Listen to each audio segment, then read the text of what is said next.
Price the Lord. Hallelujah.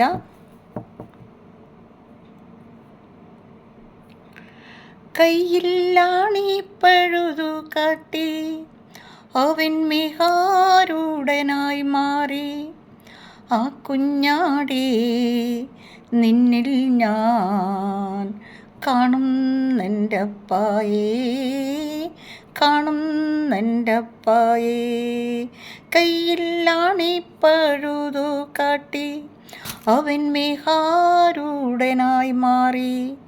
ആ കുഞ്ഞാടേ, നിന്നിൽ ഞാൻ കാണുന്നെൻ്റപ്പായേ, കാണുന്നെൻ്റപ്പായേ. Praise the Lord. ഹല്ലേലൂയ. പ്രിയപ്പെട്ടവരെ, നമുക്ക് വേണ്ടി കൈകളിലും കാലുകളിലും ആണി തറച്ച് ആ ആണി തറയ്ക്കപ്പെട്ടപ്പോൾ അനുഭവിച്ച വേദനകൾ ദുസ്സഹായമായിരുന്നെന്ന് നമുക്കേവർക്കും അറിയാം. ഹല്ലേലൂയ.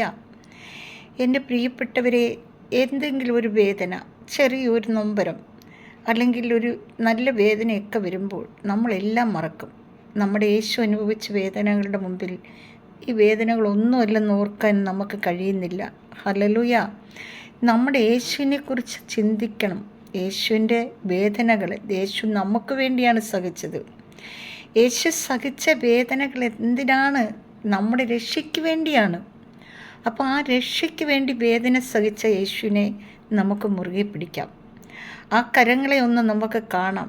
ആ രക്തം ഒഴുകുന്ന കരം, ആ ഓരോ തുള്ളി രക്തവും നമ്മുടെ ശിരസിലേക്ക് ഇറ്റിറ്റ് വീഴുകയാണ് നമ്മുടെ രക്ഷയ്ക്ക് വേണ്ടി.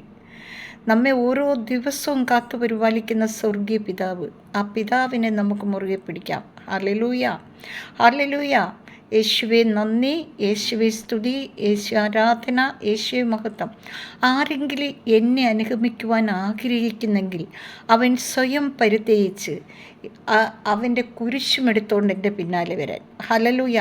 അപ്പം കുരിശായിരിക്കുന്ന അവസ്ഥയിൽ ആ കുരിശിനെ എല്ലാം നമ്മൾ വഹിച്ചുകൊണ്ട് യേശുവിൻ്റെ പിന്നാലെ പോകണം. ഹല്ലേലൂയ. അപ്പോഴാണ് നമുക്ക് ആശ്വാസം ലഭിക്കുന്നത്. ഹല്ലേലൂയ. അപ്പം നമ്മൾ യേശുവിനെ അന്വേഷിക്കുന്ന മക്കളായി, യേശുവിൻ്റെ പൊന്നോമന മക്കളായി നമുക്ക് ജീവിക്കാം. എൻ്റെ എല്ലാ പ്രിയപ്പെട്ടവരെയും ഞാൻ ഓർക്കുന്നു. എല്ലാവരും എനിക്ക് വേണ്ടി പ്രാർത്ഥിക്കുന്നു. അതെനിക്ക് നന്നായി അറിയാം. ഞാൻ എല്ലാവർക്കും വേണ്ടി പ്രാർത്ഥിക്കുന്നു. പ്രാർത്ഥനകളൊന്നും കുറവ് വരുത്തുന്നില്ല. അതുകൊണ്ട് എല്ലാവരും ദൈവത്തിൽ ഒന്നായിരിക്കണം. എൻ്റെ അമ്മയുടെ ഉദരത്തിൽ നിന്ന് പുറത്തു വന്ന എൻ്റെ സഹോദരന്മാരെ, മക്കളെ, കുഞ്ഞുമക്കളെ, അവരുടെ മക്കളെ എല്ലാവരെയും സമർപ്പിക്കുന്നു. അതോടൊപ്പം എനിക്ക് ഒരുപാട് ചേച്ചിമാർ, ഒരുപാട് ബ്രദർമാരെല്ലാം ഉണ്ട്. എൻ്റെ സഹോദരിമാരാണ്. അവരെല്ലാം സമർപ്പിക്കുന്നു. എന്നോട് പ്രാർത്ഥന ചോദിച്ചിട്ടുള്ള എല്ലാവരെയും സമർപ്പിക്കുന്നു. എനിക്ക് വേണ്ടി മുട്ടിപ്പോയി പ്രാർത്ഥിക്കുന്ന എല്ലാവരെയും സമർപ്പിക്കുന്നു. എല്ലാവരെയും അനുഗ്രഹിക്കണേ കർത്താവേ, അങ്ങയുടെ സ്നേഹം കൊണ്ട് മൂടണമേ. അതോടൊപ്പം എൻ്റെ ഭർത്താവിനെയും മക്കളെയും മരുമക്കളെയും കുഞ്ഞുമക്കളെയും എല്ലാം സമർപ്പിക്കുന്നു. കർത്താവ് അനുഗ്രഹിക്കണമേ, വിശദീകരിക്കണമേ. ഈ പ്രാർത്ഥന കേൾക്കുന്ന ഓരോ മക്കളെയും കർത്താവ് സഹായിക്കണമേ. അപ്പാ, ഞാൻ പ്രാർത്ഥിക്കുമ്പോൾ കർത്താവെ, ഈ വചനം യൂട്യൂബിലിടുമ്പോൾ ആരെങ്കിലും കാണുന്നില്ലയോ എന്നുള്ളതല്ല വിഷയം. എൻ്റെ ദൈവം എൻ്റെ പ്രാർത്ഥന കേൾക്കുന്നു. ഹല്ലേലൂയ. ഈ പ്രാർത്ഥനയ്ക്ക് മറുപടി തരുന്ന എൻ്റെ സ്വർഗീയ പിതാവിൻ്റെ കരങ്ങളിൽ ഞാൻ മുറുകെ പിടിക്കുന്നു. ഞാൻ പ്രാർത്ഥിച്ച് തീരും മുൻപ് ഉത്തരം തരുന്ന സ്വർഗീയ അപ്പച്ചൻ, ആ അപ്പച്ചനെ ഞാൻ നന്ദിയോട് സ്തോത്രം ചെയ്യുന്നു, നന്ദിയോട് സ്തുതിക്കുന്നു, സ്തോത്രം ചെയ്യുന്നു. പിതാവായ ദൈവത്തിൻ്റെ സ്നേഹവും പുത്രനായ ദൈവത്തിൻ്റെ കരുണയും പരിശുദ്ധാത്മാവിൻ്റെ അഭിഷേകവും കൊണ്ട് നമ്മളെല്ലാവരെയും നിറയ്ക്കട്ടെ എന്ന് പ്രാർത്ഥിക്കുന്നു. നിത്യം പിതാവും പുത്രനും പരിശുദ്ധാത്മാവുമായ സർവേശ്വര എന്നേക്കും ആമേൻ. Praise the Lord. ഹല്ലേലൂയ.